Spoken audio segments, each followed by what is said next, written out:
Two newlyweds walk into the forest on their honeymoon and disappear without a trace. No screams, no struggle, just gone. For 20 years, their case went cold, until a hidden surveillance tape was found in a crumbling ranger outpost. What it captured was chilling. What followed was even worse. This wasn't just a disappearance. It was a cover-up buried deep in silence, fear, and betrayal. The truth took 2 decades to surface.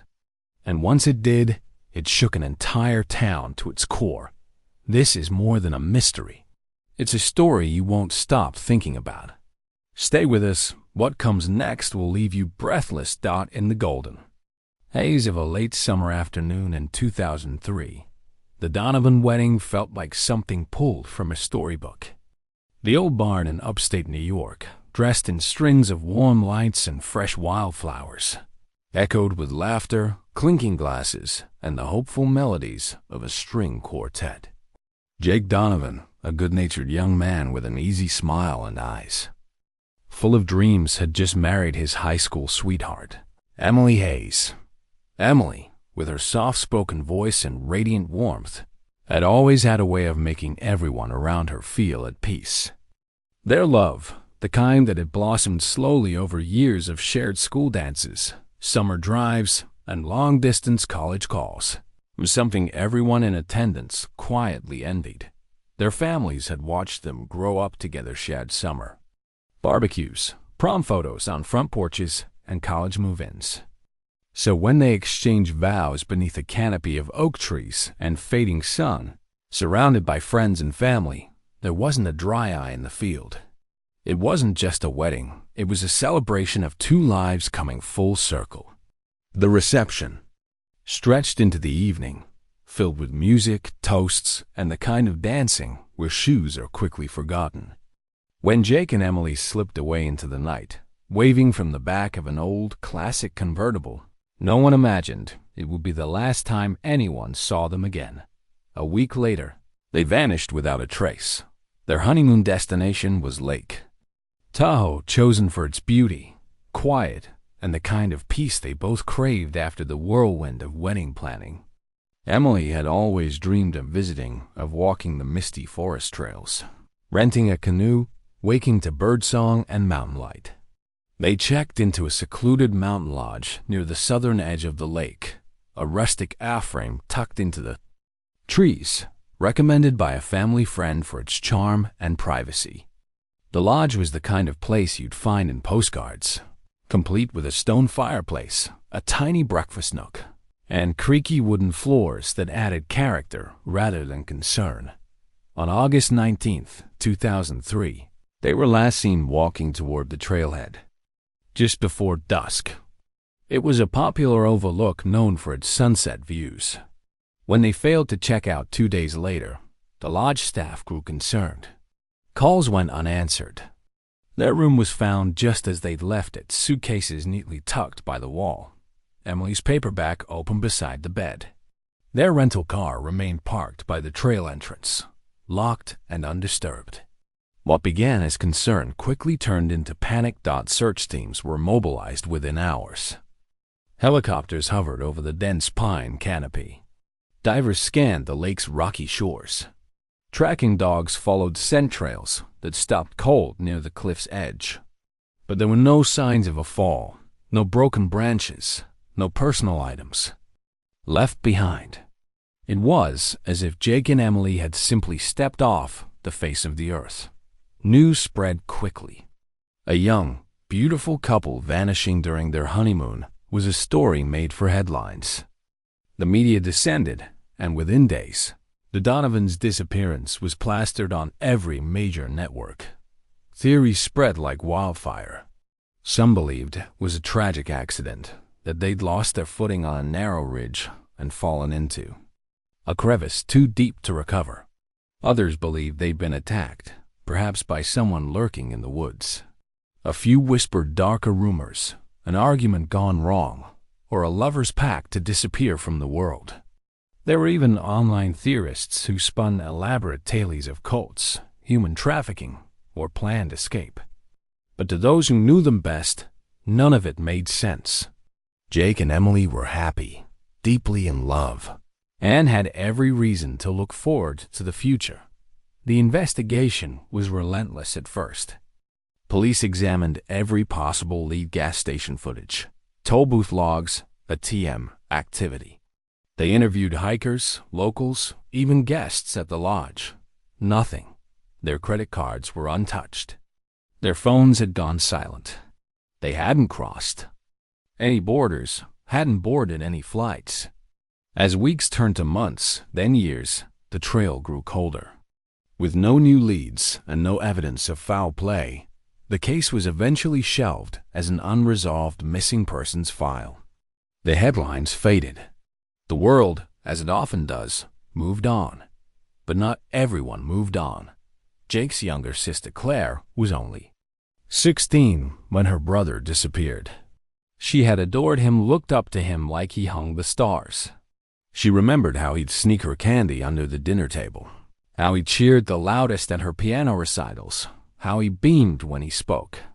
About Emily, his absence left a hollow that no passage of time could fill. As she grew older, her grief became fuel. She pored over every article, every forum, every dead-end theory. Every year on the anniversary, Claire traveled to Lake Tahoe and retraced the steps of her brother's last known day, refusing to let the memory of Jake and Emily be reduced to just two missing faces on an old poster. She never stopped believing that the truth was still out there, that something had been overlooked, that Jake and Emily's story wasn't finished. And she was right, Don, because 20 years after that beautiful August day, a forgotten object would come to light, something lost in time and dust. A simple camera, tucked away in silence, waiting. And when it surfaced, it would change everything. Claire Donovan never believed her brother simply disappeared. Even in those earliest days after Jake and Emily vanished, while police combed through the forests of Tahoe and television anchors speculated with too easy certainty, Claire clung to a different truth, the quiet but unshakable sense that something was wrong, something hidden. She had been only 16 then, a high school junior with braces and a quiet nature. But grief has a way of aging you overnight, from the moment. Her mother picked her up early from school and whispered, "They can't find him." Something in Claire cracked open, never to fully heal. That night, their house was full of people, neighbors dropping off casseroles, relatives speaking in hushed tones, the flicker of news reports playing the same footage again and again. But none of it made sense. None of it ever would. She remembered Emily's last voicemail. It had come in late the night before they were reported missing, and no one paid it much mind at first. The police said it was inconsequential, a throwaway moment. But Claire had copied it onto a cassette tape and played it over and over, searching. Emily's voice had sounded calm on the surface, but Claire heard the undertone. Something was off. "Hey, we're having a quiet night in. This place is different, beautiful, but there's something strange here. I'll explain when we're home. Love you." That line had burrowed deep inside Claire's mind, haunting her for years. Something strange here. What had Emily meant? Over the years, Claire made it her mission to read every article, every message board, every theory, no matter how outlandish. She joined online forums of amateur sleuths, wrote to retired detectives, contacted journalists who had once covered the case. She visited libraries that still kept microfilm archives and stored articles in manila folders under her bed. But more than anything, she returned to Lake Tahoe. Every August, she made the trip to the lake's southern edge, walking the shoreline alone. She visited the lodge where Jake and Emily had stayed, even though ownership had changed multiple times. She hiked the same ridgeline trail where they were last seen, often sitting for hours near the overlook, just listening to the wind. There was something sacred about the place, but also something unfinished, suspended. Her parents tried, in their own way, to move forward. Her father went back to teaching. throwing himself into lesson plans and debate tournaments. Her mother took up watercolor painting and started volunteering at a local animal shelter. They rarely talked about Jake anymore, not because they'd forgotten him, but because the grief had hollowed them. Claire understood. Everyone has their way of surviving. But for her, silence wasn't survival, it was surrender. And she wasn't ready to surrender. Not to time, not to statistics, and certainly not to a world willing to forget two people so easily. Then came the 20th year. Something about that milestone made her ache. Claire had turned 36, the same age her brother would have been. The world had changed: new presidents, smartphones, pandemics, but Jake and Emily were frozen in a single moment, untouched by time. The lodge had changed hands again, now owned by a young couple from Oregon who were rebranding it as the lodge had changed hands again. Now owned by a young couple from Oregon who were rebranding it as a wilderness retreat with soul. They didn't know about Jake and Emily's disappearance until Claire told them. At first, they looked startled, then deeply sympathetic. They allowed her to stay in one of the smaller cabins free of charge, moved by her devotion. It was on the second morning of her visit that Drew, the lodge's soft-spoken co-owner, mentioned the attic. They had been renovating a section of the upper floor and found a strange wooden hatch hidden behind insulation. Drew hadn't opened it yet. It looked like a crawl space, full of dust and mouse droppings. Claire felt something in her shift. She asked to see it. Up a steep staircase, past storage boxes and rusted tools, they found it. A low space with a rusted latch. Inside, dust, insulation, and tucked in the corner a camera. An old silver Canon, dusty but intact, its lens slightly cracked, the battery long dead. Drew handed it to her gently, unsure what to make of it. But Claire knew instantly. This had belonged to Jake. She recognized the scratched initials on the bottom. It had been his graduation gift from their uncle. She didn't say much. She wrapped it in a scarf and carried it as if it were something sacred. That night, in her motel room, she laid it on the bed and just stared at it. She didn't dare try to turn it on. The battery was dead. The port showed corrosion. What if she broke it? What if the answers were inside and she erased them with a careless move? She sat with it in silence, hands shaking with the weight of 2 decades. The next morning, she drove to Carson City, to a shop that specialized in antique electronics. The man behind the counter wore bifocals and a worn cardigan. He looked at the camera, then at her. "Haven't seen one of these in years," he said. When Claire explained, something in his expression softened. "I'll see what I can do," he promised. "It might take a couple days," he warned. Claire nodded. She left the shop with a business card in her hand and her heart thudding against her ribs. Back in her room, she opened her laptop and looked at the folder on her desktop labeled "The Lost." Inside were 2 decades of notes, theories, timelines. She scrolled through the names of message board users, archived photos, newspaper scans. It had all led to this. A single object tucked into a crawl space. A camera waiting to speak. Whatever. It revealed. Claire knew this. If it showed even one frame of truth, she would finally be able to bring her brother home. The call came on a gray morning, just as Claire was stepping out of the shower. She fumbled to answer, heart skipping. "Miss Donovan?" the voice asked, steady and cautious. "This is Tony from Carson Vintage Electronics. We got the camera working. You're going to want to see this." Claire's world paused. For a second, she simply stood there, dripping, towel clenched to her chest, unable to move. Then, like something awakened inside her, she dressed quickly, grabbed her keys, and drove the 45 minutes to Carson City without so much as stopping for gas. The rain followed her, soft and persistent, as if the world itself was holding its breath. The shop sat at the far end, of a cluttered strip mall sandwiched between a shuttered laundromat and a donut place that had seen better days. Inside, it smelled of solder, old wires, and time. The man from before, Tony, greeted her with a nod, holding out a small silver USB stick in one hand and the camera, now cleaned and taped, in the other. Battery was shot, but the internal memory survived, he said. I pulled everything off. 5 video files. 4 with clear timestamps from August 18th and 19th, 2003.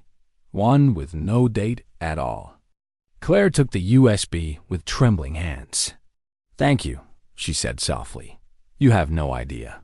Back at the motel, she didn't press play right away. She lined up her laptop on the small desk, lit a candle, and pulled out the old cassette tape of Emily's voicemail. It played in the background, the now familiar words wrapping around her like a ghost. ... This place is different. Beautiful, but there's something strange here ... Claire whispered along with the recording. Then she clicked on the USB folder. 5 files. No names, just numbers. She opened the first. Jake and Emily appeared on screen, bathed in sunlight, driving along a winding mountain road. Jake was laughing about taking a wrong turn. Emily panned the camera toward the trees and said something about how beautiful the light looked through the pines.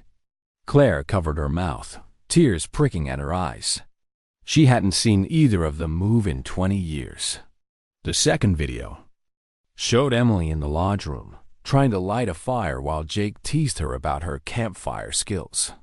The third, Jake making coffee in the tiny kitchen, shirtless, his hair a mess, Emily giggling off screen. The fourth was short, a slow pan of the Overlook Trail, with Emily's voice quietly narrating what she saw: blue sky, distant water, a hawk gliding in lazy circles overhead. Then came the fifth. Claire hesitated, then clicked. The screen showed the inside of their room at night. The angle was slightly tilted, the camera resting on a side table. Jake was pacing in the background, clearly agitated. He was speaking, but there was no sound, only the soft static hum of a faulty mic. Emily sat on the edge of the bed, her hands twisting nervously in her lap. She pointed toward the window. Jake walked over, pulled back the curtain, and froze. The camera shook slightly, probably bumped as he rushed forward. Then it focused again, just enough behind the curtain, and the glass reflection was a figure. Claire leaned in, her breath caught. A shape tall, thin, dressed in dark clothing, standing outside the window. Perfectly still, watching. Claire's pulse thudded in her ears. The camera stayed fixed for 10 more seconds, and then the screen went black. That was it. She sat frozen for several minutes. Her hands were cold. Her breath came in shallow bursts. She played it again and again. There was no mistaking that someone had been watching them. Someone had been standing at the window, close enough to press their face to the glass, and Jake and Emily had seen them. They weren't paranoid. They weren't imagining things.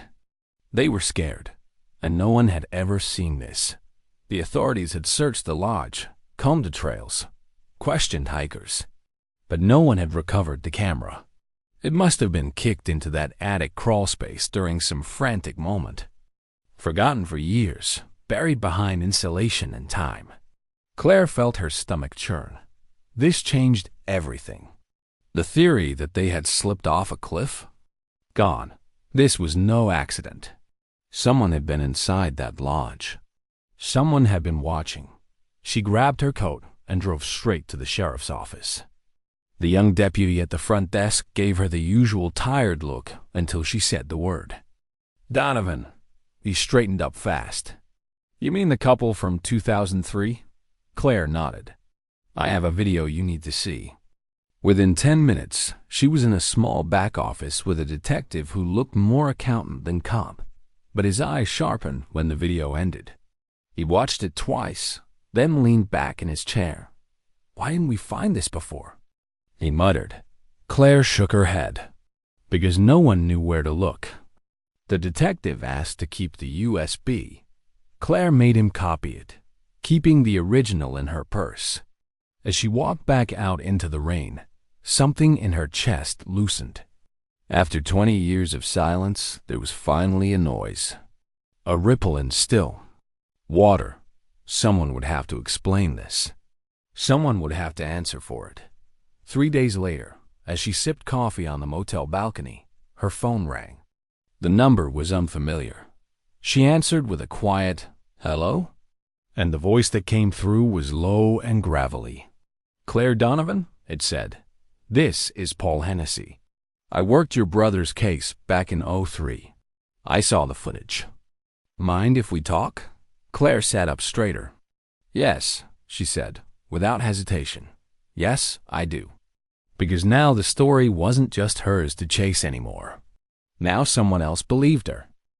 Paul Hennessy hadn't worn a badge in over 10 years, but the Donovan case still lived somewhere deep in his chest, like an echo that never quite faded. He was already close to retirement when Jake and Emily disappeared, a seasoned detective. With a sharp mind and a weathered face, more comfortable relying on instinct than any high-tech forensics. He remembered the call like it had happened yesterday. A honeymooning couple missing in the woods. No signs of a struggle. Just silence where life had been. At first, it seemed like a wilderness accident. Tahoe had seen its share of missteps and tragedies. But Paul had walked that lodge, taken in the untouched room, the coffee mug still half full on the counter, the soft impression of a body left behind on the bed where Emily's book was still open. It didn't feel right. It never had dots, so when Claire Donovan called and said she had new evidence reel, concrete proof something more sinister had happened, Paul didn't hesitate. He agreed to meet her at a quiet diner on the outskirts of Tahoe City, the kind of place with cracked leather booths and a menu that hadn't changed in 40 years. Claire was already there when he arrived, seated at the corner booth, her fingers wrapped around a mug of coffee that had long gone cold. She stood as he entered, uncertain, maybe even skeptical. Paul was older than she remembered grayer. Little heavier, but his eyes were still sharp. The same steel blue that once scanned crime scenes like they were maps drawn by ghosts. "Detective Hennessy?" she asked. "Just Paul now," he said with a slight nod. "Have a seat." She slid the laptop across the table to him, her hands trembling slightly as she opened the file. "It's from Jake's camera," she said. "It was found in the attic of the lodge during renovation last week. You need to see the 5th video." He said nothing, just clicked play and watched. His jaw tightened as the screen shifted from laughter and sunlight to tension and fear. Then the frame steadied on the window, and the faint silhouette of a figure appeared motionless. Watching Paul didn't speak for a long time. Then he leaned back and let out a quiet breath. "Damn," he said, voice low and heavy. "We missed it. All this time." Claire looked down, her voice barely above a whisper. "I knew something was wrong. Everyone thought I was chasing shadows." He nodded slowly. Someone was watching them. Could have been inside already. Could have been waiting. Either way, this wasn't no hiking accident. Claire's voice tightened. And that camera sat in that attic for 20 years. Paul stared at the screen again. "You remember how chaotic it was back then. Search crews, press, half the county crawling through those woods.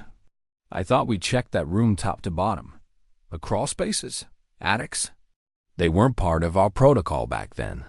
Lodge owners weren't cooperative either. Said they didn't want to scare away guests." He leaned forward, eyes narrowing with memory. "There was a guy, groundskeeper, Ellis Rourke, lived on site. Worked odd hours, quiet type.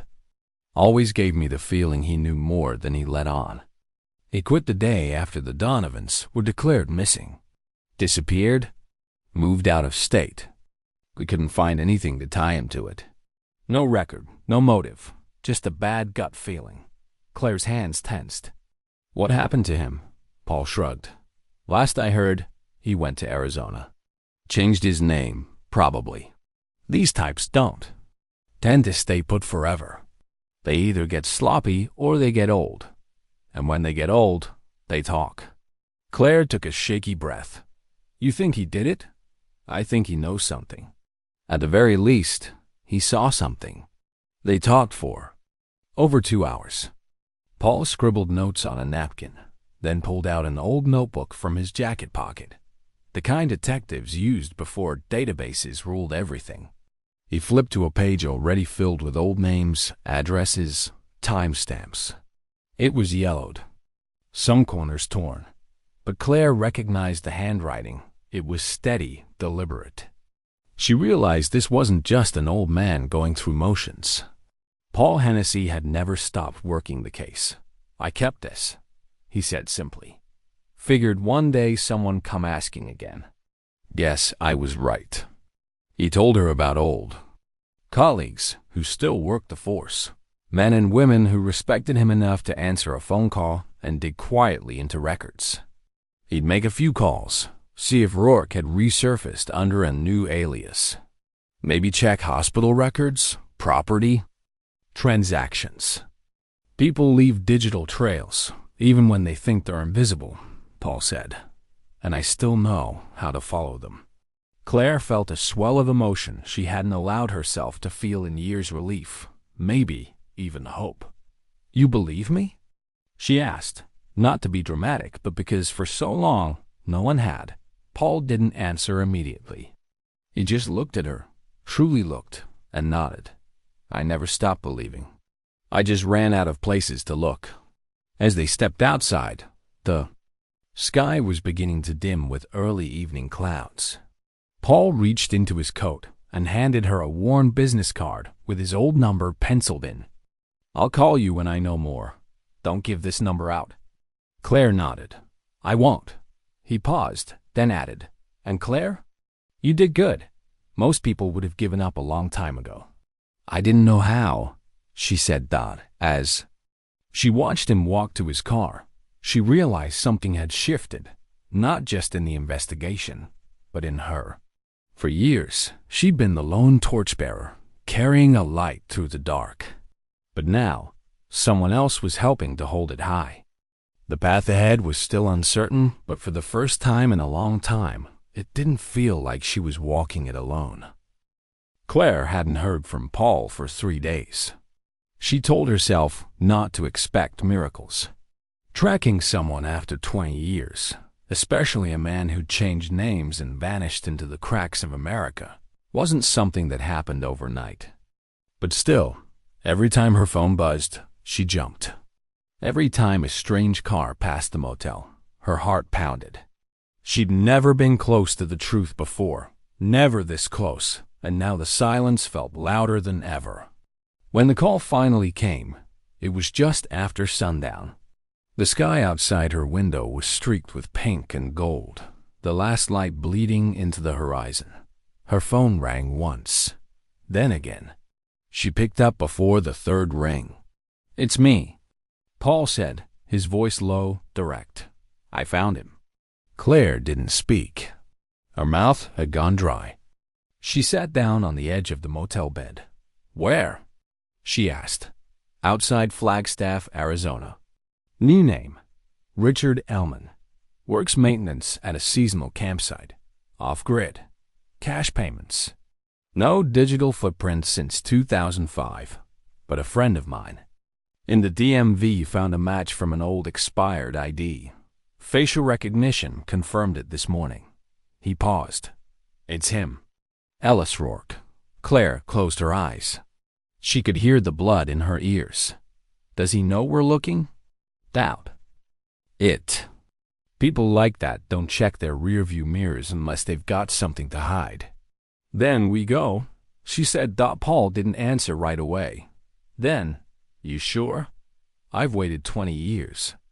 I need to see him. They drove down. Together the next morning, Paul behind the wheel of a dusty black sedan that still smelled faintly of old leather and coffee. He didn't talk much. Claire didn't either. The silence between them wasn't awkward. It was the kind that came when two people were walking the edge of something bigger than either of them. The highway stretched long and flat, pine forest slowly giving way to red rock and cactus. Paul had printed a satellite map from his friend's records. The site was a string of converted trailers and cabins huddled against a dry creek bed, ringed by a barbed wire fence and a hand-painted sign that read, "Elman Campground, no trespassing." They parked just off the road and walked in. A wind had picked up, kicking dust into their shoes. Claire felt like her skin was humming. Every step brought her closer to something she'd waited half a lifetime for, and she couldn't tell if it was fear or clarity settling into her bones. They reached the main cabin, a squat, weather-beaten structure with a rusted tin roof and windows caked in dust. Paul knocked twice, nothing, then a shuffle. The door creaked open. And there he was. Ellis Rourke, now Richard Elman, stood in the doorway, older but unmistakable. His hair had thinned, gone gray. His face was carved with deep lines, his frame lean but warm. For a moment, his expression was blank. Then his eyes focused, and he took a half step back. "You," he said, his voice raspy.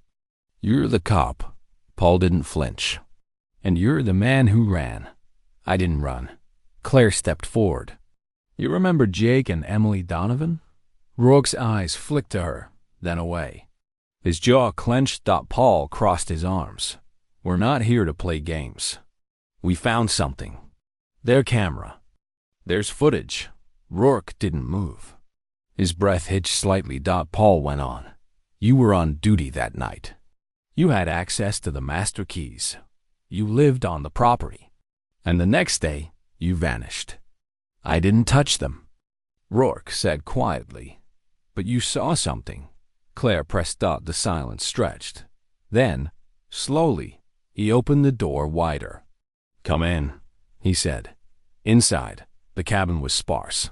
Just a table, 2 chairs, a cot, a gas stove. It smelled like dust and metal, and something faintly medicinal. Rourke sat heavily in one chair and motioned for them to sit. He ran a hand down his face and stared at the table. "It was late. I was checking the boiler behind the main lodge. I saw someone thought it was Jake at first, but the man didn't turn when I called out. He went around the back. I followed, but when I got there, no one was there." He looked up at Claire, eyes dull. Something felt wrong. "I walked to their room. The door was cracked. I knocked. No answer. I stepped inside, and they were gone. Just gone." Claire's voice was barely audible. "And you didn't tell anyone?" "I tried. I told my manager. He told me to shut up. Said we couldn't afford bad press. Said I had no proof." He leaned forward, voice hardening. "And maybe I didn't want to get pulled into it either. I'd done time before. Nothing violent, just stupid mistakes. But I knew if the cops looked too close, I'd be the one going down. So I left." Paul was watching him carefully. "Did you see who it was?" Rourke shook his head. "Not clearly. Tall. Male. That's all. Could have been a guest. Could have been staff. I don't know. But I swear, I didn't hurt them." Claire sat frozen, her heart thudding. "So they were taken?" Rourke hesitated, then nodded. It felt like it. No one spoke for a long time. Finally, Paul stood. "We'll need you to make a statement." Rourke didn't argue. He just nodded. "I'll do it. I'm tired of running." Claire rose slowly. As they stepped outside, the desert sun hit her face like a truth long overdue. The air smelled of heat and sagebrush, and somewhere in the distance, a hawk circled high. They had a name now, a face.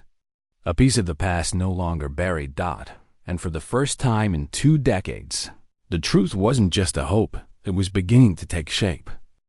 The lodge had changed hands so many times over the years that its story had become scattered, passed down in half-remembered anecdotes and faded records.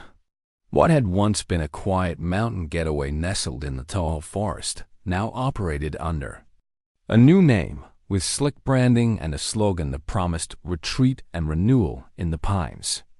It catered to a different crowd, now urban couples looking to unplug, yoga retreats, nature riders. Claire stood at the base of the stairs, staring up at the main building as though it were a house that exhaled ghosts. Everything about it looked fresh on the surface, the wood restained, the porch newly swept, but the bones underneath were still the same. Somewhere inside this lodge, 20 years ago, something had gone terribly wrong. And now, for the first time in decades, someone was finally willing to look deeper. Paul had made the call. With Rourke's statement and the recovered footage, the sheriff's department had enough to reopen the investigation. A quiet warrant was issued to search the property, and Claire had been granted permission to be there. Not officially, but Paul had a way of bending rules for the sake of the right thing. The new owners had been hesitant at first, nervous about liability and reputation, but eventually relented. "If there's something here," the husband said quietly, "we'd rather it come to light now than later." They started in the basement. It was musty and cramped, with shelves of forgotten tools and a thick smell of earth and mildew. Claire moved slowly, her flashlight sweeping across walls lined with old pipes and rusting nails.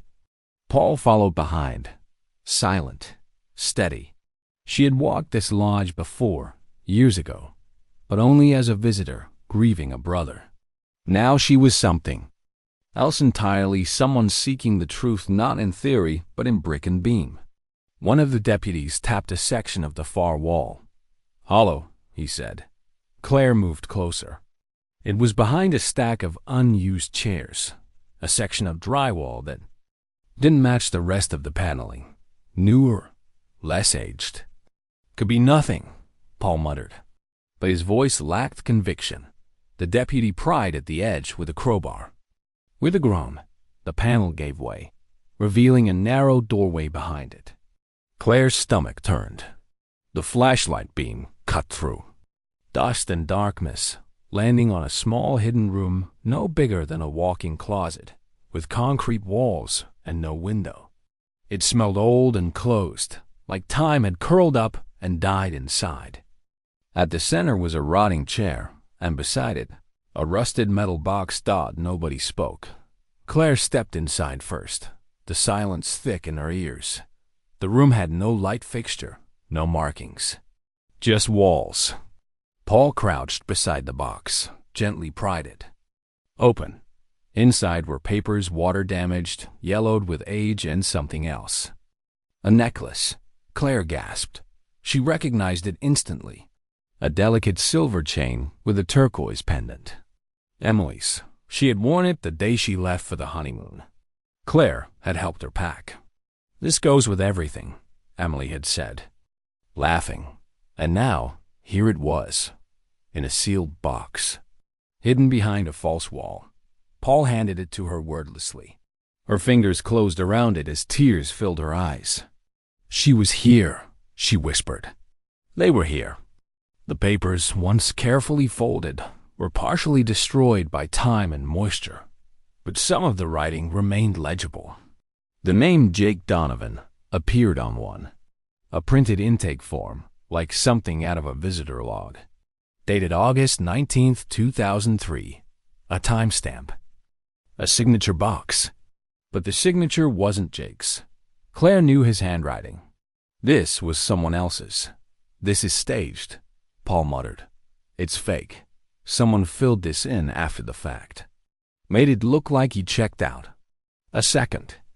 Paper was harder to decipher, but 3 words jumped out. Employee authorization code. Claire stared at it. "Rourke?" she asked. Paul nodded. "Probably. Or someone using his clearance." One of the deputies called out from the other side of the basement. "There's another passage here, leading under the main floor." They followed. The tunnel was low and cramped, reinforced with old beams. Rats had chewed through some insulation. At the end was a hatch. Paul opened it carefully. It led to the backside of the couple's old room, the wall where the camera had been found. Claire felt her legs go weak. Whoever had taken them or whatever had happened that night had a way in, a hidden access point, a path known only to someone who lived or worked on the property, someone who knew the lodge like a second skin. Paul turned to the lead deputy. "We need forensic techs down here, today." The man nodded and radioed for a team. Back in the main room, Claire stood in silence. She held Emily's necklace tight in her hand. Her thoughts swirled like leaves in a storm. This was no longer just a story of two people gone missing. It was a story of design, of concealment, of someone who went to great lengths to bury the truth. And yet, the walls had remembered. The lodge, for all its renovations and rebranding, had held on to its secrets. But secrets, like bones, always rise. As the forensics team arrived and began photographing the hidden room, Paul came to her side. "This changes everything," he said. Claire nodded. "It confirms everything." She looked around, letting her eyes trace the grain of the wood, the knots in the paneling, the dust particles dancing in the flashlight beams. Somewhere in this lodge, 20 years ago, her brother had drawn his last breath. And now the building itself had finally spoken. Not in screams, not in blood, but in whispers, in hidden rooms and buried keepsakes. And she had heard it. The sun was low when Claire stepped outside the lodge, its golden light spilling across the treetops like a whisper of something almost forgotten. The forensics team was still working below, cataloging the hidden room and its contents, but Claire needed air, something beyond the must of old wood and secrets. She walked to the edge of the clearing, where the trees began again, tall and silent, like sentinels who had watched it all and said nothing. She stood there for a long while, staring into the woods, thinking about the passage beneath the floor, the necklace in her pocket, the staged documents in the rusted box, the lies, the care someone had taken to build a story that wasn't true.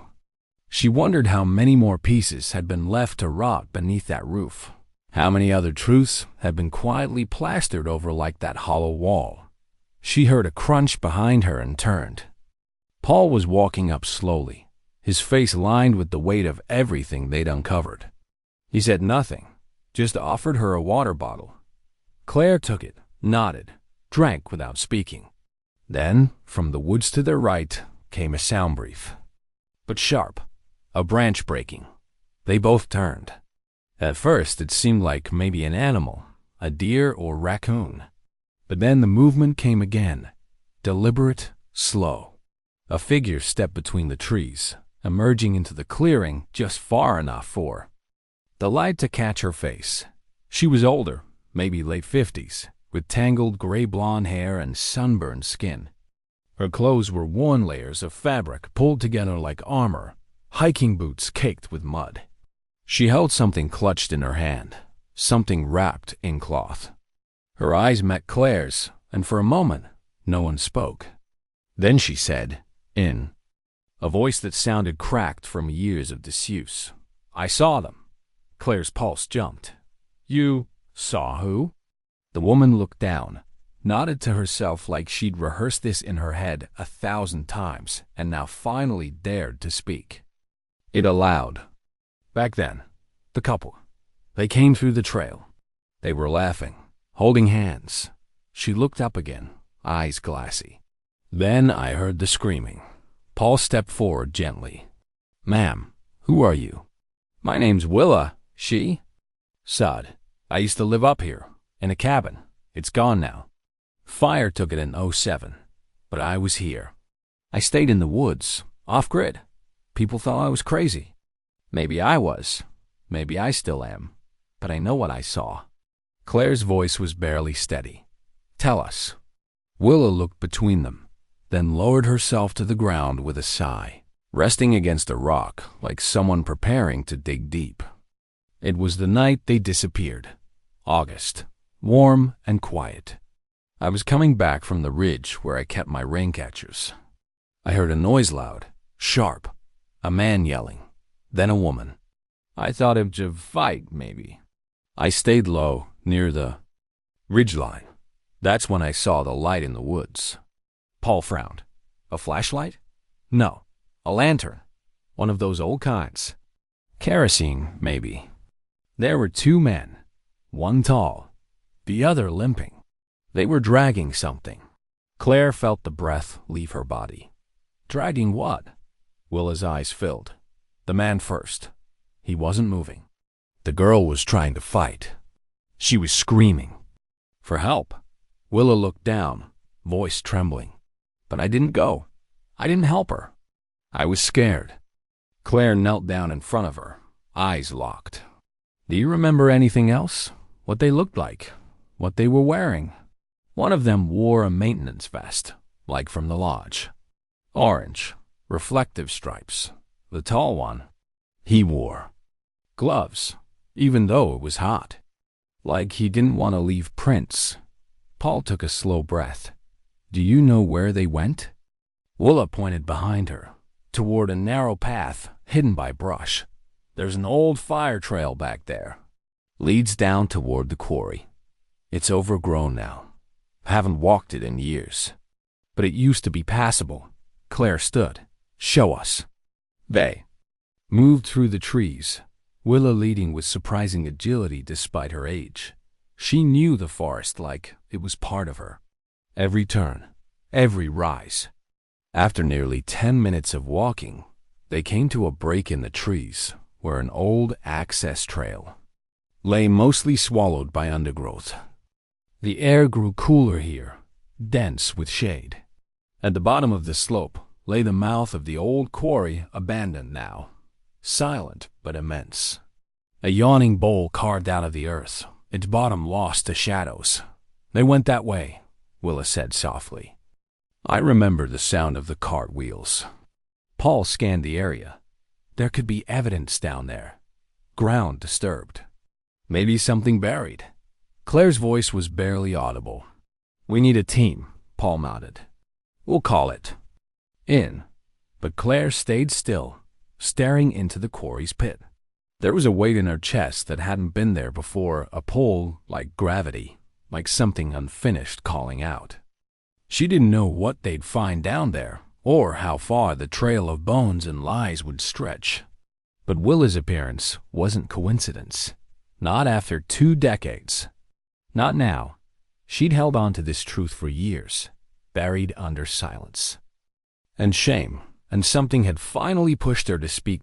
Claire turned back to her. Why now? She asked. Willa looked away, voice barely more than a whisper. Because I dreamed of her. The girl. She was crying. Not angry. Just tired.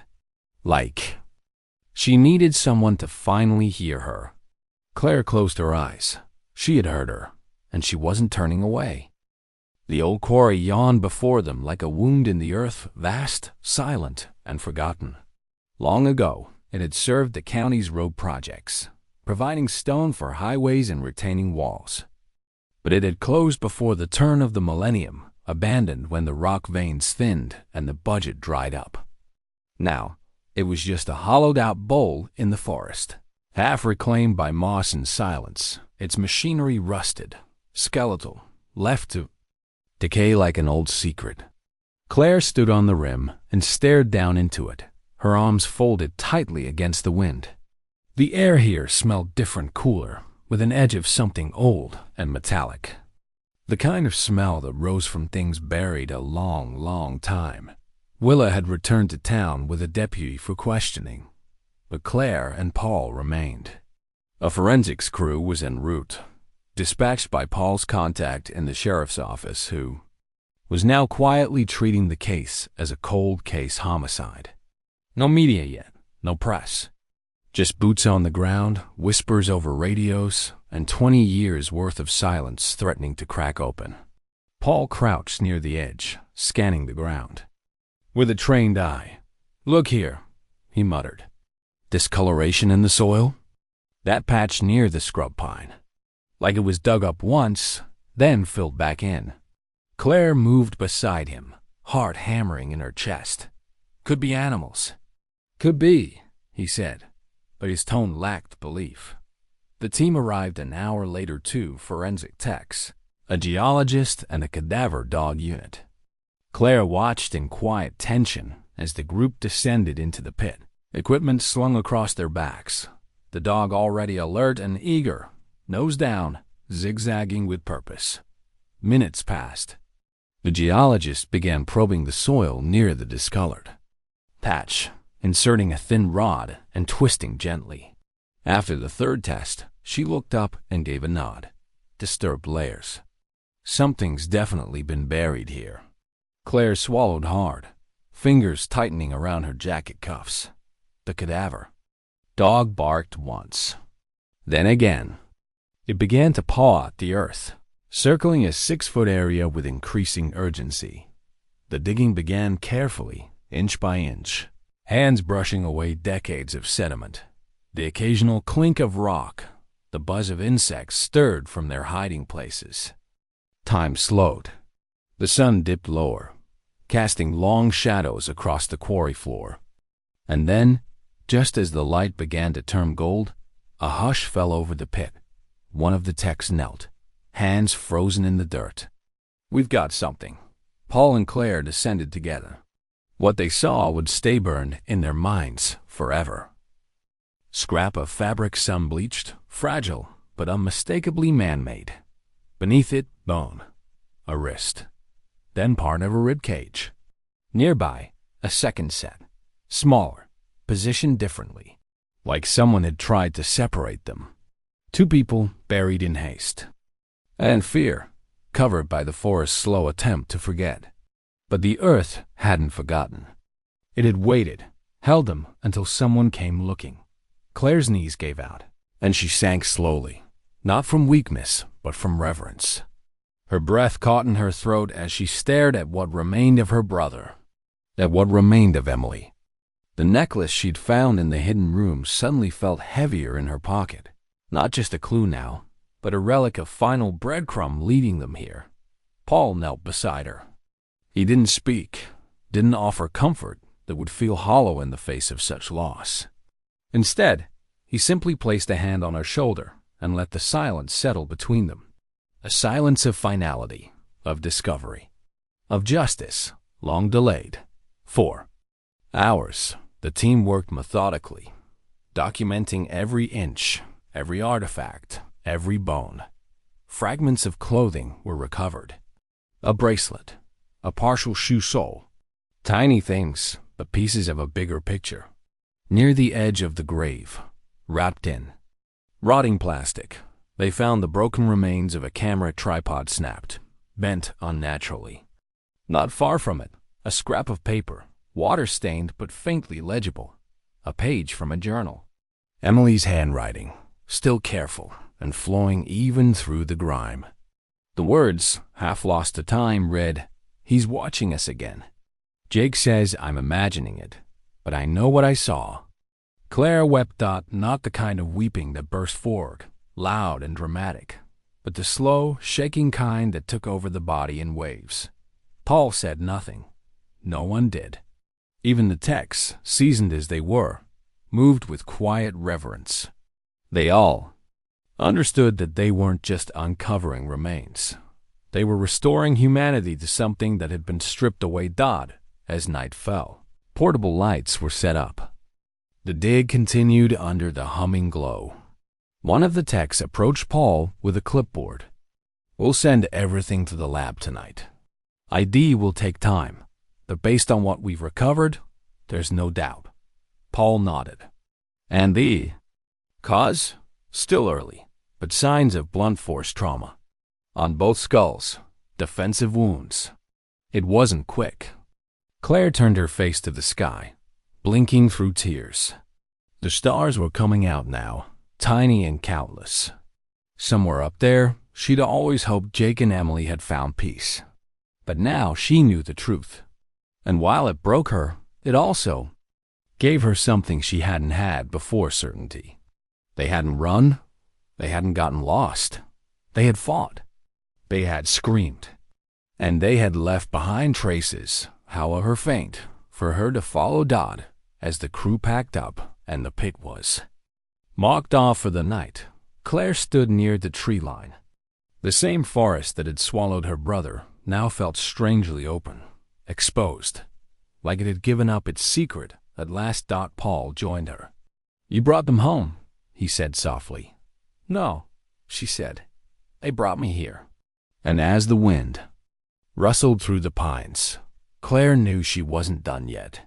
The grave had spoken, but the story behind it was still buried deeper.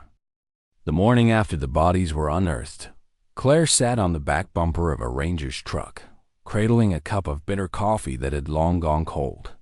The sun was just cresting the treetops, casting long shadows across the gravel lot outside. The lodge. Behind her, the quarry had been sealed off with crime scene tape, and the sheriff's department had taken over. More agents were arriving by the hour. But Claire's mind wasn't on the quarry anymore. It was drifting somewhere deeper, somewhere more isolated toward a name she hadn't heard in years, and a place Paul had only mentioned once quietly, like testing whether the memory still mattered. Curtis Maynard. The name had resurfaced in the forensics log, tucked into a decades-old lodge employment record discovered in a neglected filing cabinet during the secondary sweep. Maynard had been listed as a part-time maintenance assistant during the summer of 2003. He was never questioned, never mentioned in Rourke's statement, never even identified as relevant back then. But now, with new evidence coming to light, and Rourke's words about a second Mantal wearing gloves, Maynard's name took on an eerie weight.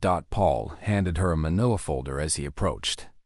"You'll want to see this," he said. She opened it, sifting through the thin stack of documents. Maynard had died in 2009. A fire in his remote cabin, listed as accidental, though the coroner's notes suggested alcohol and isolation may have played a part. He had no known relatives, no next of kin, just a paper trail that ended in a pile of ash and silence somewhere deep in the Shasta wilderness. "We think the cabin's still standing," Paul said. "Mostly. Local records show it was half burned, but not completely destroyed. It was never cleaned up. No one claimed the land. It's off a back logging road.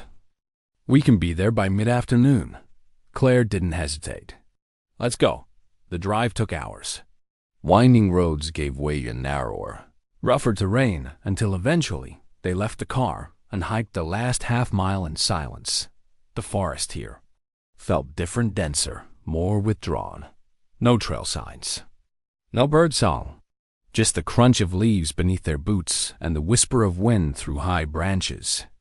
And then, through the trees, the cabin came into view. It leaned like a drunk, its roof partially caved in, front porch sagging with age and rot.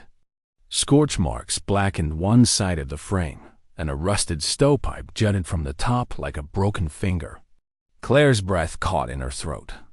It looked like a place that had been trying to disappear. Inside, the air was stale, tinged with soot and the faint scent of old fuel. The floor creaked dangerously underfoot. Paul moved carefully, scanning the interior. "Look for anything that doesn't belong," he murmured. Something he might have hidden? A keepsake. A record. Claire opened a collapsed cabinet, her gloved fingers sifting through scorched papers and cracked jars. Most of it had been destroyed in the fire, but in the back of a drawer she found a metal box rusted shut, but intact. Paul helped pry it open. Inside, wrapped in a piece of flannel, was a tattered notebook. The cover was warped, but the pages were still mostly legible. Paul flipped through it slowly. Most entries were strange, disjointed thoughts, references to people who didn't seem real, scribbled fears of being watched, long ramblings about the forest, listening at night. Then they reached the final pages. There, in cramped, uneven handwriting, was something chilling. "I didn't mean for it to go so far. I thought we'd just scare them." That's what he said. Just a warning. A joke. But she screamed. She ran.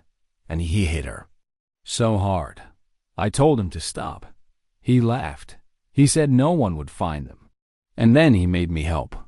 Claire read the words 3 times, her eyes burning. He was there, she whispered. He was. The second man, Paul nodded grimly. And Rourke saw him, but didn't recognize him. Maybe Maynard stayed out of view. Or wore that vest. Either way, it fits. They turned another page. Claire gasped. Tucked between 2 entries was a photo faded and curled at the edges. It showed Jake and Emily, smiling beside the lodge fireplace. It had been taken inside their room. Claire recognized the throw blanket, but the angle was off. Slightly too low, slightly too distant. Like it had been captured through a vent or a hidden lens. He was watching them, she said, her voice trembling. Spying. They kept reading. The final line in the notebook was scrawled diagonally across the page, smeared in places, but clear enough to read. They scream in my dreams. I see her eyes. He said no one would know, but I know. I know. Claire's hands shook. This wasn't just a confession. It was a scream from beyond the grave. Maynard had carried the weight until it broke him. Whatever role he'd played, guilt had eaten at him until the fire came. Maybe he'd lit it himself. Maybe he hadn't. But either way, this notebook, this cabin, was the last place his conscience had spoken. Paul bagged the journal carefully, labeling it and sliding it into his case. It's enough to close the circle, he said to Claire. Looked around the ruined cabin. The walls, the soot, the ash on the floor, it all seemed to whisper of the past. Not just of what had happened, but of the silence that had followed. These men, Rourke and Maynard, they hadn't just killed 2 people. They'd buried the truth in layers of fear, shame, and isolation. But not anymore. Claire turned toward the door, the forest light bleeding through the frame. Her brother and Emily could finally rest. The people who had failed them were finally being brought into the light, and the cabin, long hidden in the woods, had finally given up its ghosts. They arrested Ellis Rourke just after sunrise. It happened quietly, without sirens or shouting, the way Paul had planned it. No spectacle, no tipping him off. They came with a warrant and backup. 2 unmarked cars pulling up along the rutted trail.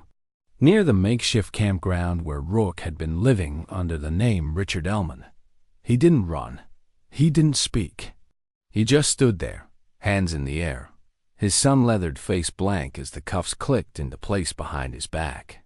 Claire watched from a distance, standing by the tree line with her arms folded across her chest.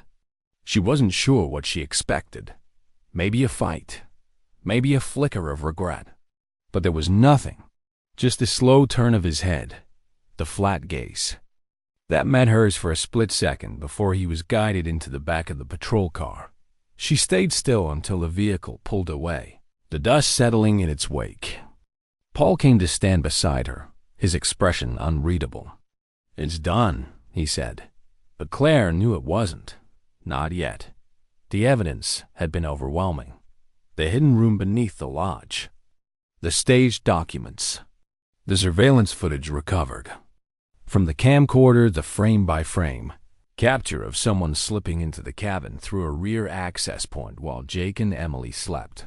Barely visible in the grainy footage, but enough for the lab to confirm height and movement consistent with Rourke. Then came the journal found in Curtis Maynard's burned-out cabin. The confessional scribbles that had pieced together the story no one had dared tell. It was all there now, laid bare like bones under sunlight. But Claire wanted one thing more. She wanted the truth from his mouth. She wanted to look him in the eye and hear it. Everything. The real story. Not just what they'd pieced together from shadows, but what had happened that night, moment by moment. Because even with all the evidence, something still gnawed at her.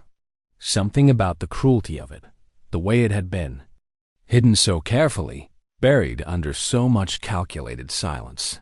She got her chance 2 days later, Rourke was held in county lockup, awaiting formal arraignment. His public defender had advised silence, but Paul, who knew the nuances of persuasion like a craftsman knew his tools, arranged a voluntary interview. No promises, no deals. Just a chance for Rourke to speak before the press got hold of the story. Claire sat behind the one-way mirror as Paul entered the room. Rourke looked older under the fluorescent lights, smaller, like the weight of what was coming had finally begun to sink in. He sat with his hands folded on the table, eyes fixed on a point in the distance. Paul didn't rush. He simply sat down, opened a notebook, and waited. Minutes passed in silence. Rourke spoke. It wasn't supposed to happen like that. His voice was low, almost calm. Paul said nothing. She screamed, Rourke continued. She woke up first. He panicked. Maynard. He hit her harder than he meant to. Then the guy, her husband, came at him. There was blood. A lot of it. We didn't plan that. We were just supposed to scare them. Humiliate them, maybe. Make a video. Curtis thought it'd be easy. They were always alone, always walking the trails. No one would miss them until morning. But it went wrong. So fast. Paul's pen didn't move. He just watched him. Rourke leaned back in the chair, exhaling like someone who'd been holding his breath for years. I wanted to call it in, I swear. But Curtis, he said no. He said we'd both go down, that no one would believe it wasn't planned, and maybe he was right. I'd done time before. I wasn't exactly a model citizen. I froze. I helped him bury them, and I left. Claire's hands clenched into fists behind the glass. It was one thing to suspect, another to hear it, stripped of excuses or pretense. Rourke's voice never rose. He didn't cry, didn't beg. He told it like someone reading from an old page in a forgotten book. I didn't kill them, he said, but I didn't save them either. Paul stood slowly. That's going on record. Rourke nodded once. Outside the room, Claire felt a strange emptiness settle in her chest. Not relief, not triumph. Something colder. Something that acknowledged how final the truth could be once it arrived. Later that afternoon, she stood before a row of microphones at a small press conference outside the sheriff's office. She hadn't planned to speak, but when the reporters asked for a family statement, she stepped forward. The words didn't come all at once. They came slowly, shaped by grief and time and the weight of what had finally been uncovered. My brother Jake and his wife Emily were good people, she said.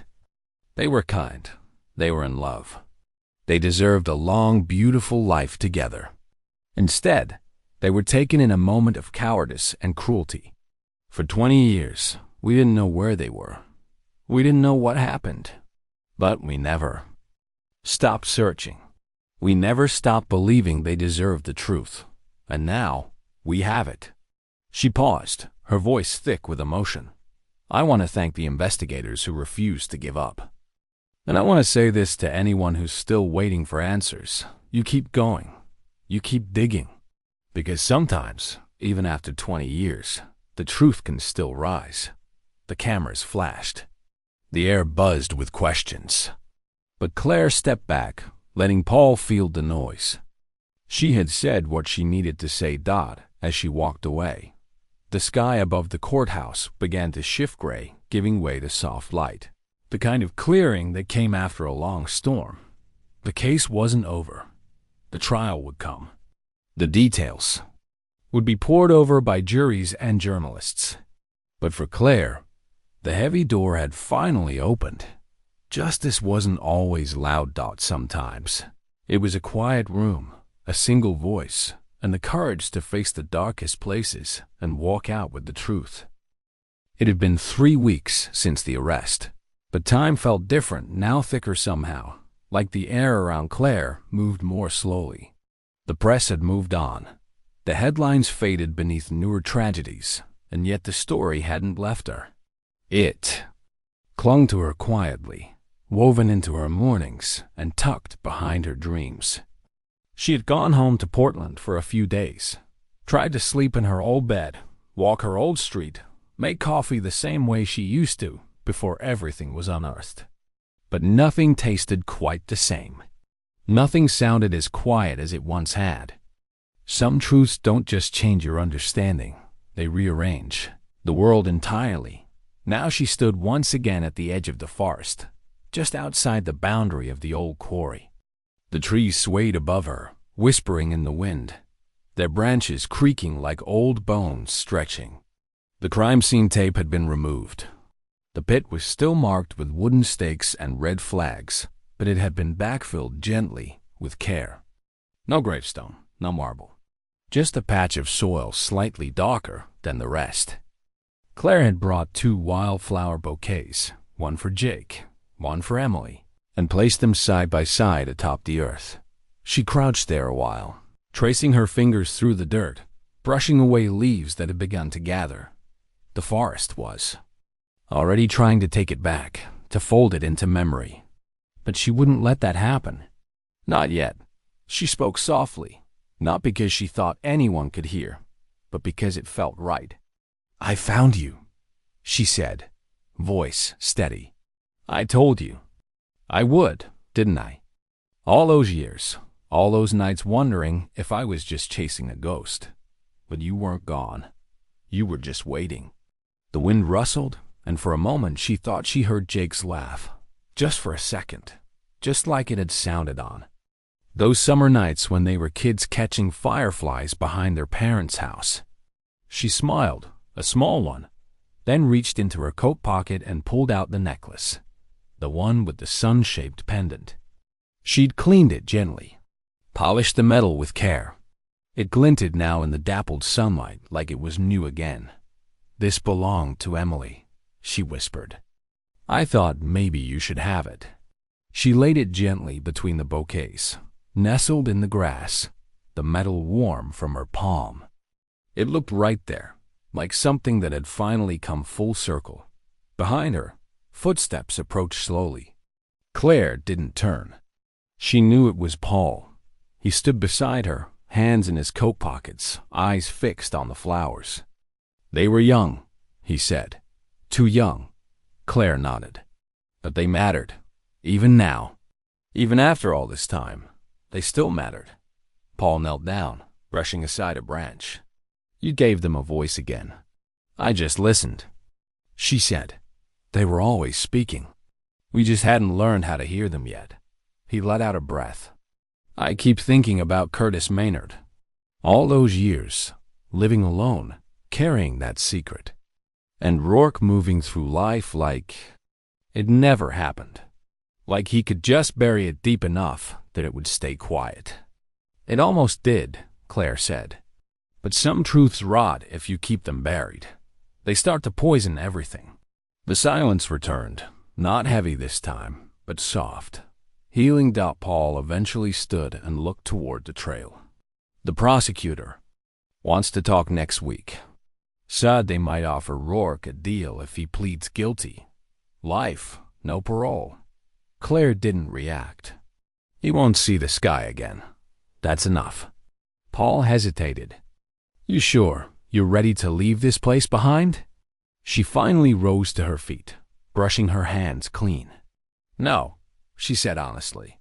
"But I don't think you ever really leave something like this behind. You carry it. Like a story you've heard too many times to forget. But I'm ready to move forward." They walked back together, slowly, the forest stretching wide around them. As they reached the trailhead, Claire stopped once more and turned back for a final look at the clearing. The trees, the sky, the simple patch of earth where 2 lives had ended and 1,000 questions had begun. She didn't cry this time. She didn't need to. There was peace in her now, not perfect, not painless, but earned.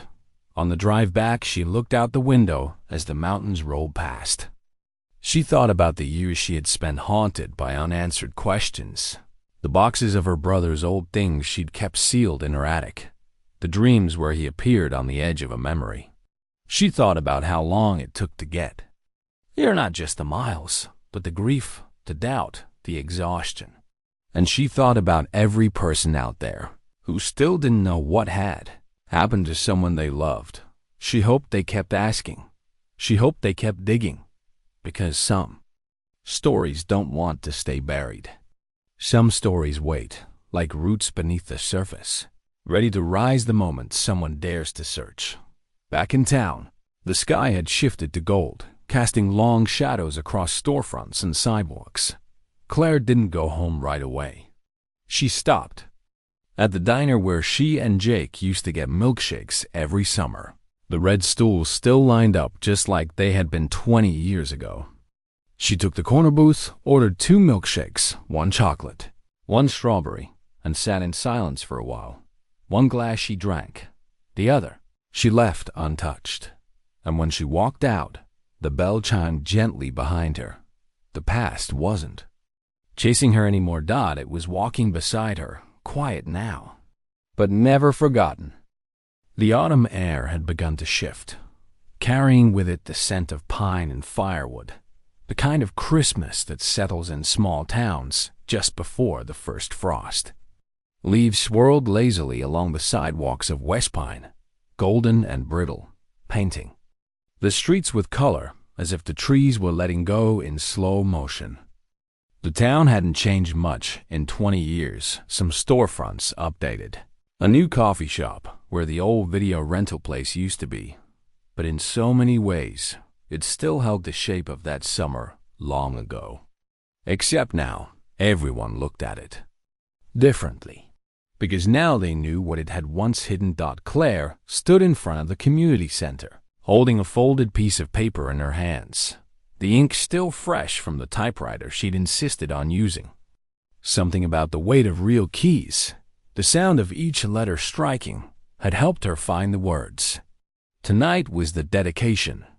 A memorial in the park had been planned quietly over the last month, led by the mayor's office and funded in part by donations from locals who remembered Jake and Emily, who had watched the years tick by and never really stopped wondering what had happened. She stepped inside and was greeted by warm light and soft music, chairs lined up in neat rows, family settling in. At the front stood 2 framed portraits, both gently backlit. Jake in his favorite flannel shirt, eyes bright and boyish, and Emily in the photograph from her college graduation, her smile radiant, her hair catching the wind like something out of a dream. Between them sat a simple wooden plaque carved with care, in memory of Jake and Emily Harper, lost but never forgotten. Claire found her seat near the front, nodding quietly at the people who greeted her with soft smiles and handshakes. She hadn't come back to town to be anyone's symbol, but in the end she'd become a reminder that perseverance still mattered, that questions deserve answers, no matter how long it takes.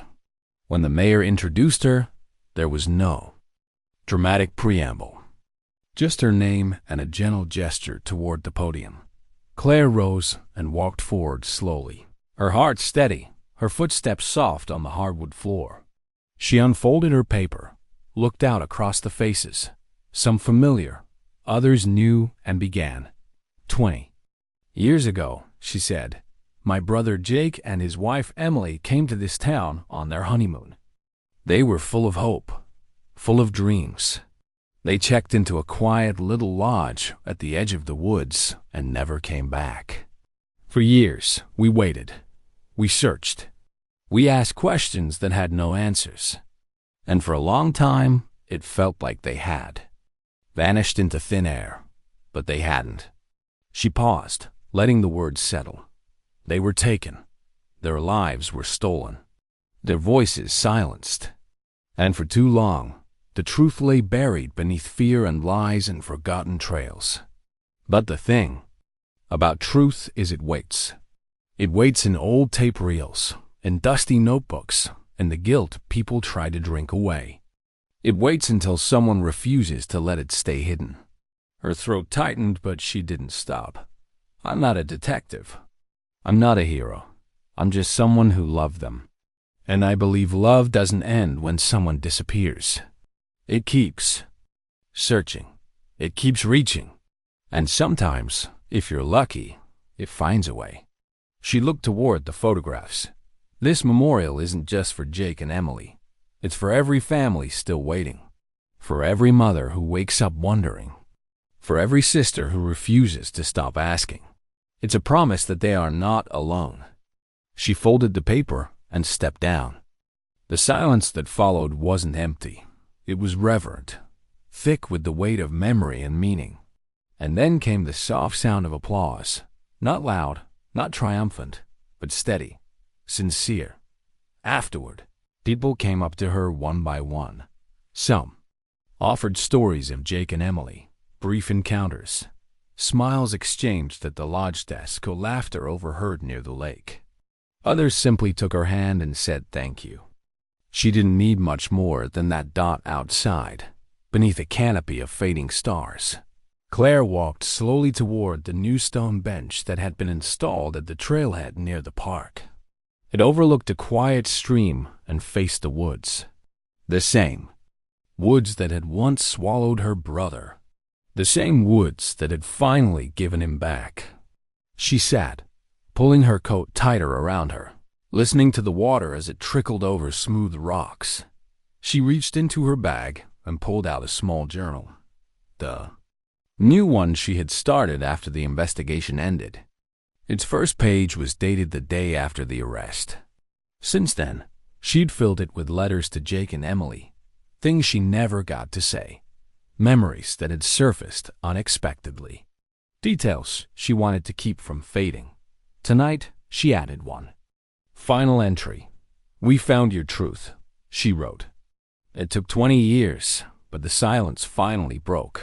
You weren't forgotten. You weren't just names on a missing poster. You were loved so deeply, so stubbornly, that time couldn't erase you. I see your faces in the wind sometimes, in the flicker of campfire light, in the quiet of the woods. You're with me now, always. She closed the journal, exhaled slowly, and leaned back against the bench dot. It was late now. The town had gone quiet. But in that silence, Claire felt something she hadn't felt in decades. Not closure, not exactly peace, but purpose. A chapter had ended, but the love that wrote it? That was forever. Asterisk, and that brings our journey to an end, a journey of love, loss, and the power of never giving up. Jake and Emily's story reminds us that the truth may hide for years, but with courage and persistence, it can always be found. Some wounds never fully heal, but when we speak their names and honor their memory, we keep their light alive. Thank you so much for watching and spending your time with this story. If it moved you, inspired you, or made you reflect on someone you've loved or lost, we truly hope you'll share that in the comments below. We read every single one, and your stories matter. Please subscribe to our channel if you haven't already, so you won't miss the next powerful story we bring to life. Give this video a thumbs up to help it reach more people, and leave a comment to let us know your thoughts, your emotions, or your own experience with loss, resilience, or the search for truth. Your support means the world to us. Until next time, take care of yourself and take care of each other.